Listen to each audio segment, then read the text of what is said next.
Guys দেখেন বাচ্চাদের জন্য কি সুন্দর একটা রেসিপি বানাচ্ছি। এটা হচ্ছে চিজি বেক মালাই টিক্কা হবে।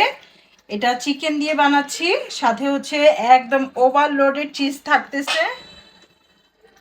এই ট্রের মধ্যে, ওভেনের ট্রেতে হচ্ছে আমি এখন সব ঢেলে দিব, তারপর ওভেনে বেক করব। উপরে সাথে চিজ থাকবে। আমি একদম সমানভাবে ট্রেটাতে ছড়াই দিতেছি, যেন কোথাও উঁচু নিচু হয়ে না থাকে, সমান জায়গায় মানে সমান করে যেন বেক হয়। এখান থেকে হচ্ছে আমি বাটার দিব। তার আগে হচ্ছে আমি ছোট ছোট করে কিউব করে নিচ্ছি। পুরোটা চিকেন আমি বাটার ছড়াই দিব। এভাবে এভাবে করে হচ্ছে পিৎজার মতো ছড়াই দিব। এটাই আপনি ইচ্ছে নিচে চলে যাবে, কোনো ধরনের তেল ইউজ করব না। ফ্লেভারটাও খুব ভালো আসবে। এখন হচ্ছে এটা আমি ওভেনের ভিতরে ঢুকাই দিব আর টাইম সেট করে দিব। আগে থেকে আমার প্রিহিট করে নেওয়ার কোনো দরকার নেই। অলরেডি মেশিন আমার চালু হয়ে গেছে।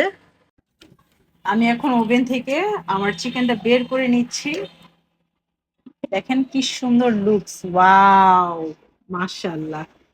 কি সুন্দর একটু পোড়া পোড়া হয়েছে, ফ্লেভারটা কি নাইস আসছে। দেখেন এগুলো বাটার সব জোস না। এটা হচ্ছে চিজ। এটা কিন্তু একটা টার্কিশ একটা রেসিপি। এটা খেতে খুব মজা, এর আগেও আমরা খেয়েছিলাম। গাইস দেখেন, দেখেন এটার বিশেষত্ব হচ্ছে এইটা। এটা কিন্তু পুরাটা হচ্ছে নিচেও প্রচুর চিজ দিয়েছিলাম, উপরেও হচ্ছে আবার চিজ দিয়েছি।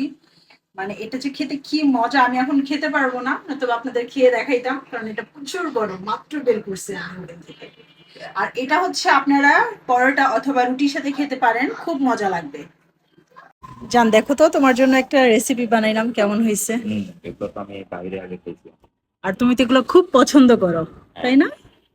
পুরো বাটার না এটা। পুরা বাটার, একটা ফোঁটাও তেল দিই না। আর কি সুন্দর ফ্লেভার বলো, সেই কি নাইস একটা ফ্লেভার। আপনাদের যদি আমি মানে ফ্লেভারটা শোনাইতে পারতাম। কেমন হয়েছে? ও, থ্যাংক ইউ। আসলে অনেক মানে আমি খাই নাই এখনো, বাট মুখে দিয়েই মানে ফ্লেভারেই বুঝতেছি এত মজা জুসিনেস হয়েছে। হয়েছে, অনেক টেস্টি হয়েছে।